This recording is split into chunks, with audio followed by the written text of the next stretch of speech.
Qu'est-ce que la théologie de l'Alliance? Est-elle biblique? La théologie de l'Alliance n'est pas un système de doctrine, mais plutôt un cadre d'interprétation des Écritures. On l'oppose habituellement à un autre cadre similaire, la théologie des dispensations, ou dispensationalisme, qui est actuellement la méthode d'interprétation biblique la plus courante dans le milieu évangélique américain, depuis la deuxième moitié du XXe siècle. La théologie de l'Alliance est cependant majoritaire au sein du protestantisme depuis l'époque de la Réforme. C'est aussi le système le plus apprécié de ceux qui sont plus proches de la mouvance réformée ou calviniste. Alors que le dispensationalisme classe les Écritures en une série de dispensations principales, le plus souvent au nombre de 7, une dispensation pouvant être définie comme la relation particulière de Dieu avec les hommes et la création au cours d'une période donnée de l'histoire de la rédemption, la théologie de l'Alliance interprète les Écritures au moyen de la grille des alliances. Elle distingue deux alliances majeures, l'alliance des œuvres, AO, et l'alliance de la grâce, argent. Une troisième alliance, celle de la rédemption, AR, qui prévaut sur les deux autres, est parfois mentionnée. Nous aborderons chacune de ces alliances successivement. Il est important de garder à l'esprit que chacune des alliances mentionnées dans les Écritures, par exemple avec Noé, Abraham, Moïse et David, ainsi que la nouvelle alliance, relève toutes soit de l'alliance des œuvres, soit de celle de la grâce. Examinons d'abord les différentes alliances décrites par la théologie de l'Alliance, en commençant par celle de rédemption, qui prévaut sur les deux autres. Selon la théologie de l'Alliance, l'art est une alliance entre les trois personnes de la Trinité, pour élire, racheter et sauver un groupe de personnes en vue de la vie éternelle. Comme l'a dit un pasteur théologien populaire, c'est le Père qui choisit une épouse pour son Fils.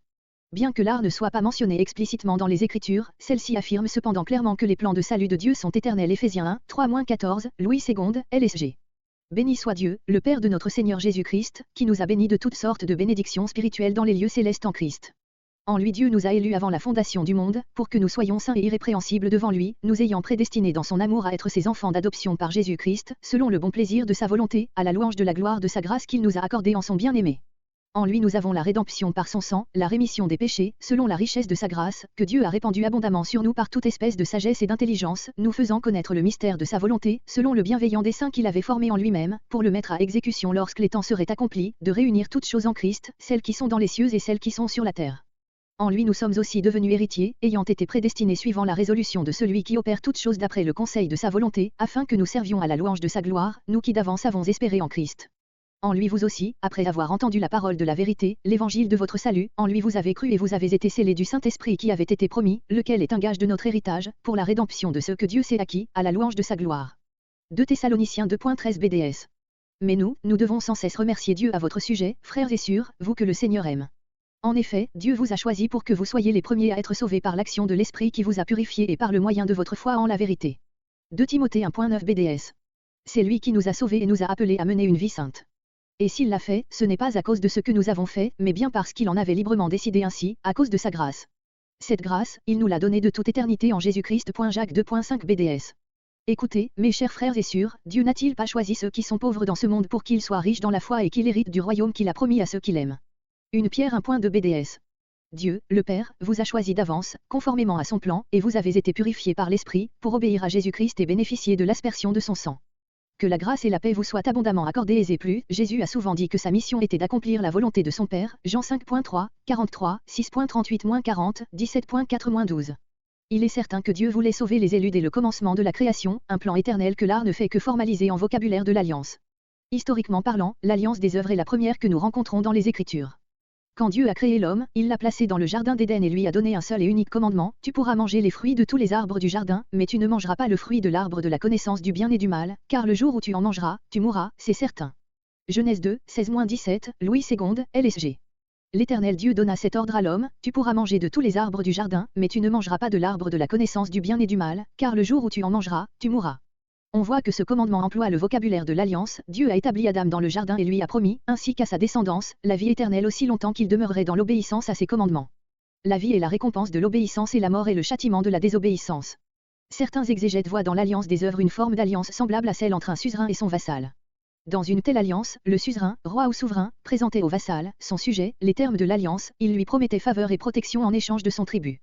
Dans le cas de l'alliance des œuvres, Dieu, le suzerain, promet la vie éternelle et la bénédiction aux hommes, le vassal, représenté par Adam en tant que chef du genre humain, en contrepartie de leur obéissance aux termes de l'alliance, par exemple ne pas manger du fruit interdit. On retrouve une structure similaire lors de l'établissement de l'ancienne alliance par l'intermédiaire de Moïse. Israël a fait alliance avec Dieu sur le mont Sinaï, et Dieu lui a promis de lui donner la terre promise, un nouvel Éden, un pays où coule le lait et le miel, ainsi que sa bénédiction et sa protection contre tous ses ennemis, en échange de son respect de l'alliance. En cas de violation de l'alliance, le châtiment serait l'expulsion du pays, survenue lors de la conquête du royaume du Nord en 722 avenue JC et du royaume du Sud en 586 avenue JC. Quand Adam a manqué à respecter l'alliance des œuvres, Dieu a institué une troisième alliance, l'alliance de la grâce. Sous cette alliance, Dieu offre gratuitement aux pécheurs, qui n'ont pas pu demeurer fidèles à là-haut, la vie éternelle et le salut par la foi en Jésus-Christ. On voit que Dieu a pourvu à l'argent dès après la chute, avec la prophétie sur la descendance de la femme Genèse 3.15 BDS. Je susciterai de l'hostilité entre toi et la femme, entre ta descendance et sa descendance. Celle-ci t'écrasera la tête, et tu lui mordras le talon. Alors que l'alliance des œuvres est conditionnelle, avec des promesses de bénédiction en cas d'obéissance et de châtiment en cas de désobéissance, l'alliance de grâce est inconditionnelle et donnée gratuitement, par la grâce de Dieu. L'argent ressemble beaucoup aux anciens traités fonciers, par lesquels un roi donnait une terre sans contrepartie pour le bénéficiaire. On pourrait penser que l'alliance de grâce est conditionnée par la foi. La Bible exhorte souvent les bénéficiaires de la grâce inconditionnelle de Dieu à demeurer fidèles jusqu'au bout. Garder la foi est donc bien une condition de l'argent, mais la Bible enseigne clairement que même la foi qui sauve est un don gratuit de Dieu, Éphésiens 2, 8-9, Louis II, LSG. Car c'est par la grâce que vous êtes sauvés, par le moyen de la foi. Et cela ne vient pas de vous, c'est le don de Dieu. Ce n'est point par les œuvres, afin que personne ne se glorifie. On voit l'alliance de la grâce manifestée dans les différentes alliances inconditionnelles de Dieu avec divers personnages de la Bible, notamment Abraham, à qui il promet d'être son Dieu et que sa descendance sera son peuple, et David, à qui il promet qu'un de ses descendants régnera pour toujours. Enfin, la nouvelle alliance est l'expression ultime de l'argent, Dieu écrit sa loi dans nos cœurs et pardonne tous nos péchés. En étudiant les différentes alliances de l'Ancien Testament, on voit clairement qu'elles trouvent tout leur accomplissement en Jésus-Christ. La promesse à Abraham de bénir toutes les nations s'est accomplie en Christ, qui est aussi le roi davidique qui régnera éternellement sur le peuple de Dieu, et la nouvelle alliance s'est de toute évidence accomplie en lui. Même dans l'Ancienne Alliance, il y a des allusions à l'argent, puisque tous les sacrifices et rituels de l'Ancien Testament préfigurent l'œuvre salvatrice de Christ, notre grand prêtre, Hébreux août 2010. C'est la raison pour laquelle Jésus a pu dire dans le Sermon sur la montagne qu'il n'est pas venu abolir la loi, mais l'accomplir. Matthieu 5.17 BDS. Ne vous imaginez pas que je sois venu pour abolir ce qui est écrit dans la loi ou les prophètes, je ne suis pas venu pour abolir, mais pour accomplir. On voit aussi l'argent en action dans l'Ancien Testament, quand Dieu épargne son peuple du jugement qu'il méritait pour ses nombreux péchés. Bien que les exigences de l'alliance mosaïque, une application de l'argent, promettent le jugement de Dieu sur Israël en cas de désobéissance à ses commandements, Dieu fait preuve de patience envers le peuple de l'alliance. La phrase « Dieu se souvint de l'alliance qu'il avait faite avec Abraham » 2 Rois 13.23 BDS. Mais l'Éternel leur témoigna sa grâce, il eut de la compassion pour eux et leur vint en aide à cause de son alliance avec Abraham, Isaac et Jacob. À cette époque, il ne voulut pas les détruire et il ne voulut pas encore les exiler loin de sa présence. Exprime cette idée. La promesse de Dieu d'accomplir son alliance de grâce, qui est par définition unilatérale, prévaut souvent sur son droit de faire respecter l'alliance des œuvres. Voici une brève description de la théologie de l'alliance, qui interprète les Écritures sous l'angle de l'alliance. Une question qui revient souvent est de savoir si l'argent supplante ou prévaut sur là-haut. Autrement dit, là-haut est-elle devenue caduque avec l'ancienne alliance Hébreux 8.13 BDS. Par le simple fait d'appeler cette alliance la nouvelle, le Seigneur a rendu la première ancienne, or, ce qui devient ancien et ce qui vieillit est près de disparaître. L'ancienne alliance, mosaïque, est une application de là-haut, mais elle n'est pas là-haut. Rappelons que là-haut remonte au temps d'Éden, quand Dieu a promis la vie pour l'obéissance et la mort pour la désobéissance. Elle a été davantage développée dans les 10 commandements, par lesquels Dieu a une nouvelle fois promis la vie et la bénédiction en cas d'obéissance et la mort et le châtiment en cas de désobéissance. L'ancienne alliance est bien plus qu'une simple loi morale codifiée dans les 10 commandements, elle énonce les lois civiles qui régissaient la nation d'Israël pendant la théocratie et la monarchie. Avec la venue de Jésus-Christ, le Messie promis dans l'Ancien Testament, beaucoup d'aspects de l'Ancienne Alliance sont devenus caducs parce que Jésus a accompli les types et les figures de l'Ancienne Alliance, voire encore Hébreux août 2010. L'Ancienne Alliance était une ombre des biens à venir, tandis que ces choses-là subsistent en Christ. Colossiens 2.17 BDS. Tout cela n'était que l'ombre des choses à venir, la réalité est en Christ. Encore une fois, Christ est venu accomplir la loi. Matthieu 5.17 BDS.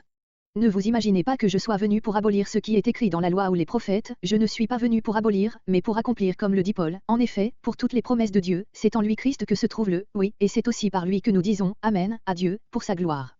2 Corinthiens 1.20 BDS. Car c'est en lui que Dieu a dit « oui » à tout ce qu'il avait promis.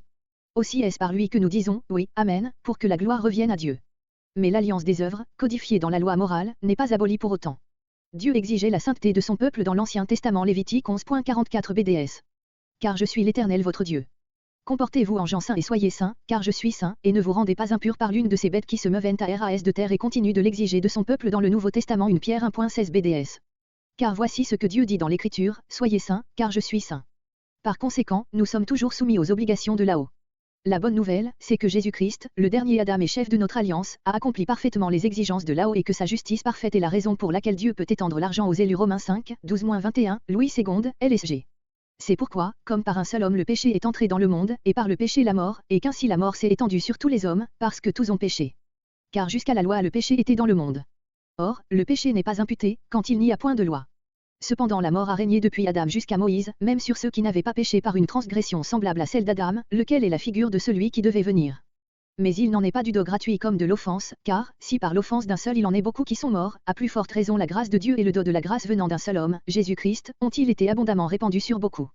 Et il n'en est pas du do comme de ce qui est arrivé par un seul qui a péché, car c'est après une seule offense que le jugement est devenu condamnation, tandis que le do gratuit devient justification après plusieurs offenses. Si par l'offense d'un seul la mort a régné par lui seul, à plus forte raison ceux qui reçoivent l'abondance de la grâce et du do de la justice régneront-ils dans la vie par Jésus-Christ lui seul. Ainsi donc, comme par une seule offense la condamnation a atteint tous les hommes, de même par un seul acte de justice la justification qui donne la vie s'étend à tous les hommes. Car, comme par la désobéissance d'un seul homme beaucoup ont été rendus pécheurs, de même par l'obéissance d'un seul beaucoup seront rendus justes. Or, la loi est intervenue pour que l'offense abondât, mais là où le péché a abondé, la grâce a surabondé, afin que, comme le péché a régné par la mort, ainsi la grâce régna par la justice pour la vie éternelle, par Jésus-Christ notre Seigneur. Écrit la situation entre les deux chefs, fédérales, de la race humaine. Adam, qui représentait la race humaine en Éden, a échoué à respecter là-haut, se plongeant ainsi lui-même, ainsi que sa postérité, dans le péché et la mort. Jésus-Christ, lui, en représentant de l'homme, a parfaitement accompli là-haut de sa tentation dans le désert au calvaire, accomplissant ainsi parfaitement l'alliance des œuvres. C'est pourquoi Paul peut dire, et comme tous meurent en Adam, de même aussi tous revivront en Christ. 1 Corinthiens 15.22 BDS. En effet, de même que tous les hommes meurent du fait de leur union avec Adam, tous seront ramenés à la vie du fait de leur union avec Christ. Pour conclure, la théologie de l'Alliance considère les Écritures comme la manifestation de là-haut de l'argent. Toute l'histoire de la rédemption se dévoile des premières étapes de là-haut Genèse 3.15 BDS. Je susciterai de l'hostilité. Entre toi et la femme, entre ta descendance. Et sa descendance. Celle-ci t'écrasera la tête, et tu lui mordras le talon à son accomplissement en Christ. La théologie de l'Alliance est donc une méthode d'interprétation des Écritures très christocentrique, en ce qu'elle considère l'Ancien Testament comme la promesse de Christ et le Nouveau Testament comme l'accomplissement en Christ. Certains ont accusé la théologie de l'Alliance d'enseigner ce que l'on appelle la théologie du remplacement, l'idée selon laquelle l'Église remplacerait à présent Israël, ce qui est totalement faux. Contrairement au dispensationalisme, la théologie de l'Alliance ne fait pas une distinction radicale entre Israël et l'Église. Israël est le peuple de Dieu dans l'Ancien Testament et l'Église, composée de juifs et de gentils, et le peuple de Dieu dans le Nouveau Testament, ensemble, ils constituent un seul peuple, celui de Dieu. Éphésiens 2, 11-20, Louis II, LSG. C'est pourquoi, vous autrefois païens dans la chair, appelés incirconcis par ceux qu'on appelle circoncis et qui le sont en la chair par la main de l'homme, souvenez-vous que vous étiez en ce temps-là sans Christ, privés du droit de cité en Israël, étrangers aux alliances de la promesse, sans espérance et sans Dieu dans le monde. Mais maintenant, en Jésus-Christ, vous qui étiez jadis éloignés, vous avez été rapprochés par le sang de Christ. Car il est notre paix, lui qui des deux n'en a fait qu'un, et qui a renversé le mur de séparation, l'inimitié, ayant anéanti par sa chair la loi des ordonnances dans ses prescriptions, afin de créer en lui-même avec les deux un seul homme nouveau, en établissant la paix, et de les réconcilier, l'un et l'autre en un seul corps, avec Dieu par la croix, en détruisant par elle l'inimitié. Il est venu annoncer la paix à vous qui étiez loin, et la paix à ceux qui étaient près, car par lui nous avons les uns et les autres accès auprès du Père, dans un même esprit. Ainsi donc, vous n'êtes plus des étrangers, ni des gens du dehors, mais vous êtes concitoyens des saints, gens de la maison de Dieu. Vous avez été édifiés sur le fondement des apôtres et des prophètes, Jésus-Christ lui-même étant la pierre angulaire. L'Église ne remplace pas Israël, l'Église est Israël et l'Église. Galates 6.16 BDS. Que la paix et la compassion de Dieu soient accordées à tous ceux qui suivent cette règle de vie, et à l'Israël de Dieu. Tous ceux qui pratiquent la même foi qu'Abraham font partie du peuple de l'Alliance de Dieu. Galates 3, 25-29, Louis II, LSG. La foi étant venue, nous ne sommes plus sous ce pédagogue. Car vous êtes tous fils de Dieu par la foi en Jésus-Christ, vous tous, qui avez été baptisés en Christ, vous avez revêtu Christ. Il n'y a plus ni juif ni grec, il n'y a plus ni esclave ni libre, il n'y a plus ni homme ni femme, car tous vous êtes un en Jésus-Christ. Et si vous êtes à Christ, vous êtes donc la postérité d'Abraham, héritier selon la promesse. Il y aurait encore beaucoup de choses à dire quant à la théologie de l'Alliance, mais ce qu'il convient de retenir est qu'il s'agit d'une grille d'interprétation des Écritures. Comme nous l'avons vu, ce n'est pas la seule. Il y a beaucoup de différences entre la théologie de l'Alliance et le dispensationalisme, qui peuvent parfois aboutir à des conclusions opposées sur certaines doctrines secondaires, mais tous les deux adhèrent au fondement de la foi chrétienne, le salut par la grâce seule, par le moyen de la foi seule en Christ seul, à la gloire de Dieu seul soit toute la gloire.